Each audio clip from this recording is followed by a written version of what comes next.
அண்ணாமலை படத்தின் மூலம் தான் எனக்கு வந்து இந்த உலகத்திலே ஒரு அட்ரஸ் கிடைச்சதுன்னா அது சுரேஷ் கிருஷ்ணா சார் அவர்கள் தான். ஒரே ஒரு இந்தி படம் செய்யலையேன்னு ஒரு வருத்தம். இதயத்தில் சோகம் ததும்பிடும் போது இமைகளில் ஈரம் அரும்பிடும் போது. எல்லோருக்கும் வணக்கம். உலகமெங்கும் கோடான கோடி டிவோட்டிஸ் பகவான் சத்ய சாய் பாபாவுக்கு இருக்காங்க.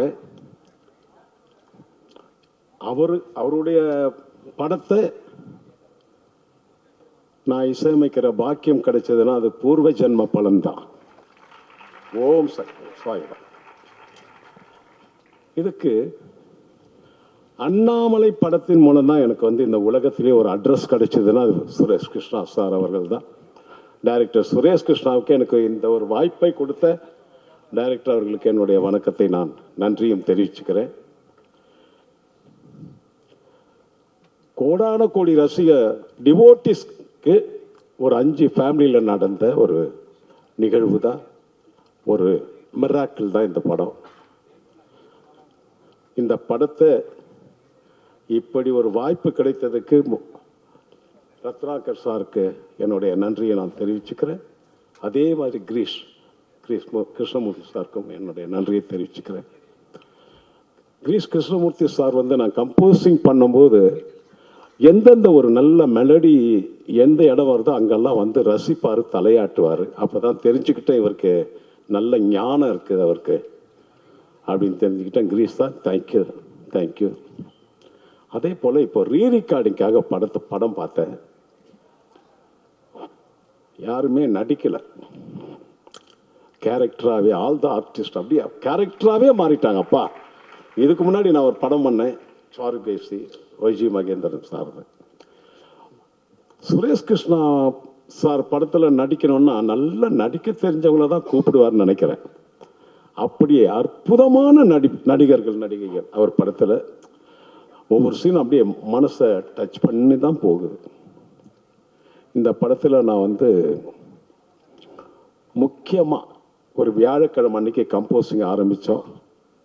சுரேஷ் கிருஷ்ணா சார் இருந்தாங்க, விஜய் இருந்தார். எப்படி தான் அந்த பல்லவி எங்களுக்கு அந்த டியூன் வந்ததுன்னே தெரியல.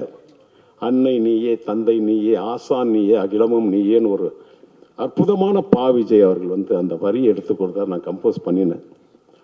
எப்படி அந்த படம் பாட்டெல்லாம் முடிஞ்சு இன்னும் நிறைய பிட் சாங்கெல்லாம் பண்ணி இந்த படம் இந்த ஸ்டேஜில் பேசும் அளவுக்கு வந்திருக்குன்னா அது எல்லாம் அவன் செயல். இது நம்மளால முடியாது. அப்படி ஒரு அற்புதமான காவியம் இது. இந்த படத்தை முக்கியமாக நான் நன்றி சொல்லணும்னா என் பாடலுக்கு உயிரூட்டிய பாடகர்கள்.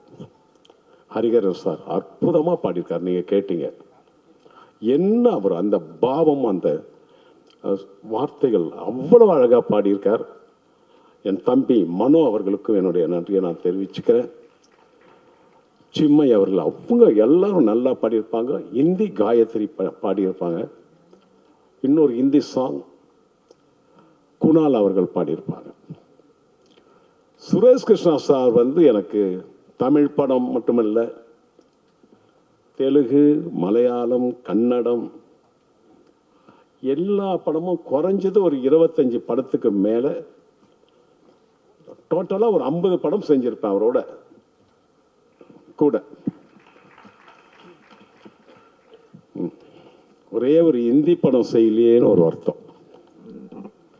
அது இந்த படம் மூலம் என் ஆசையை நிறைவேற்றி வச்சுட்டார் எங்கள் டைரக்டர் குணால் அவர்களை. இந்தி அந்த ஆந்தம், சுவாமி பகவானுடைய ஆந்தத்தை வந்து நான் பாட வச்சுட்டேன்.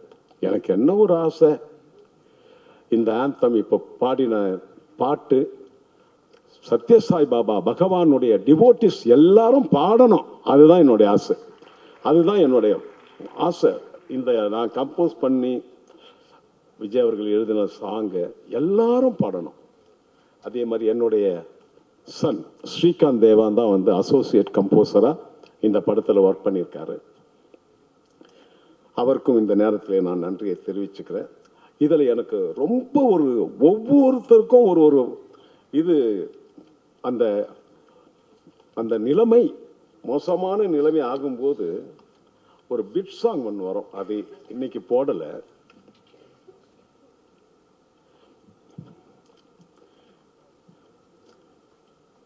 இதயத்தில் சோகம் ததும்பிடும் போது இமைகளில் ஈரம் அரும்பிடும் போது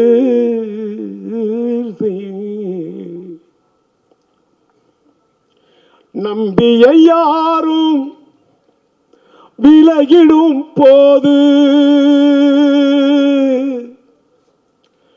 யாருமே இல்லா நிலை வரும் போது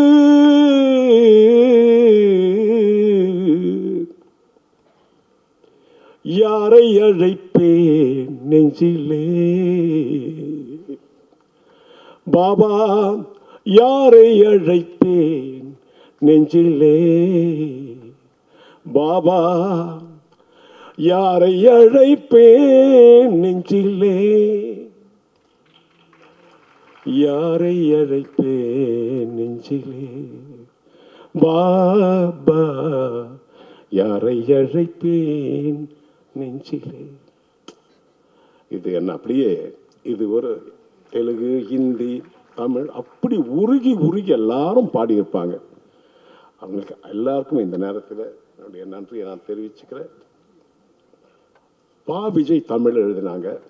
அதே போல தெலுங்குல வந்து சாஸ்திரி அவர் எழுதியிருக்காரு, ஹிந்தியில் வந்து சமீர் சார் எழுதியிருக்காங்க. அவர்களுக்கும் இந்த நேரத்தில் நான் நன்றியை நான் தெரிவிச்சுக்கிறேன்.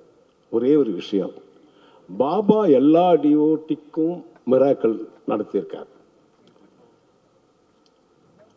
நான் 8th ஸ்டாண்டர்ட் படிக்கும்போது ஒரு சின்ன கதை தான். 8th ஸ்டாண்டர்ட் படிக்கும்போது என்னுடைய கிளாஸ் டீச்சர் திரு சுதாகர் அவர்கள் ஒரு நாள் ஒரு காலையில் கேட்டார், தேவா உனக்கு தபலா வாசிக்க தெரியும் தானேன்னு கேட்டார். நான் வாசிப்பேன் சார் அப்படின்னு. நாங்கள் ஆலந்தூரில் சென்ட் தாமஸ் மவுண்ட்டில் அவர் வீடு.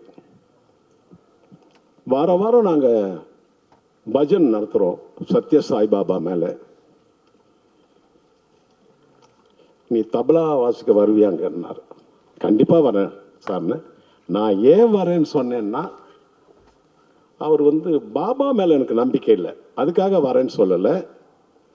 ஏதாவது மார்க் ஏதாவது கொடுப்பாரோ எக்ஸாமினேஷன் நேரத்தில், ஏதாவது பாஸ் பண்ணுற அளவுக்கு ஏதாவது மார்க் கொடுத்தா நல்லா இருக்குமே சொல்லி அதுக்காக தான் சைக்கிளில் தபலாவை கட்டிக்கிட்டு சென்ட் தாமஸ் மவுண்ட் இருக்க மயிலாப்பூரில் இருந்து அப்படியே மறிச்சுக்கிட்டு போகிறேன். ஆனால் பாபா மேலே நம்பிக்கை இல்லை, சுதாகர் மார்க்கு மேலே தான், சாரோட மார்க்கு மேலே தான் எனக்கு நம்பிக்கை. போனேன். அங்கே ஒரு 5:30 மணி 6 மணிக்கு பஜன் ஆரம்பித்தாங்க. பாபா ஃபோட்டோவுக்கு முன்னாடி நான் தபலா வச்சுட்டு வாசிக்கிறேன், இன்னொருத்தர் ஹார்மோனியம் வாசித்தார். எல்லாம் ஒரு 50 பேர் இருப்பாங்க. பஜன் பாடிக்கிட்டே இருக்கும் பொழுது உச்சகட்டத்தில் போகுது பஜன். ஸ்பீடாக போயிட்டு இருக்கிற காலகட்டம். அந்த நேரத்தில் அப்படியே சாய்பாபா திருவுருவ படத்திலிருந்து அப்படியே திருநீறு கொட்டுறதை நான் கண்ணால பார்த்தேன். அப்படியே மழை மாதிரி கொட்டுது. நான் வந்து போகும்போது பாபா மேல நம்பிக்கை இல்லை. அந்த திருநீறு கொட்டும் போதே நான் தபலா வாசிக்கிறதே நிறுத்திட்டேன், ஆச்சரியத்தில் நிறுத்திட்டேன். ஆனால் அங்கேருந்து சைக்கிளில் மயிலாப்பூர் வரைக்கும் வரும்போது பாபாவை நினச்சிக்கிட்டு தான் வந்தேன். இப்படி ஒரு நிகழ்வா, இப்படி ஒரு ஆச்சரியமா, இப்படி ஒரு அதிசயமா அப்படின்னு அப்போ நினைச்சேன் 8th ஸ்டாண்டர்ட் படிக்கும்போது. அதற்கு பலன் கீதையிலே சொல்ற மாதிரி, பலனை எதிர்பார்க்காதே உன் கடமை இசைன்னு சொல்ற மாதிரி, பாபா இந்த படத்துக்கு இசையமைக்க எனக்கு ஒரு அற்புதமான வாய்ப்பை கொடுத்துருக்கே. நீ தபலா வாசிக்க அவ்வளோ தூரம் மிதிச்சு வந்தியாடா சைக்கிளை, இவ்வளவு மியூசிக் டைரக்டர் இருக்கும்போது எனக்கு அந்த வாய்ப்பு கொடுத்தாரே பாபா, அந்த பகவானுக்கு என் நன்றியை தெரிவித்துக் கொண்டு அவர் அருள் பெற வாழ்வேன் என்ற நிச்சயத்தை சொல்லிக்கொண்டு உங்களிடம் விடைபெறுகிறேன். நன்றி, வணக்கம்.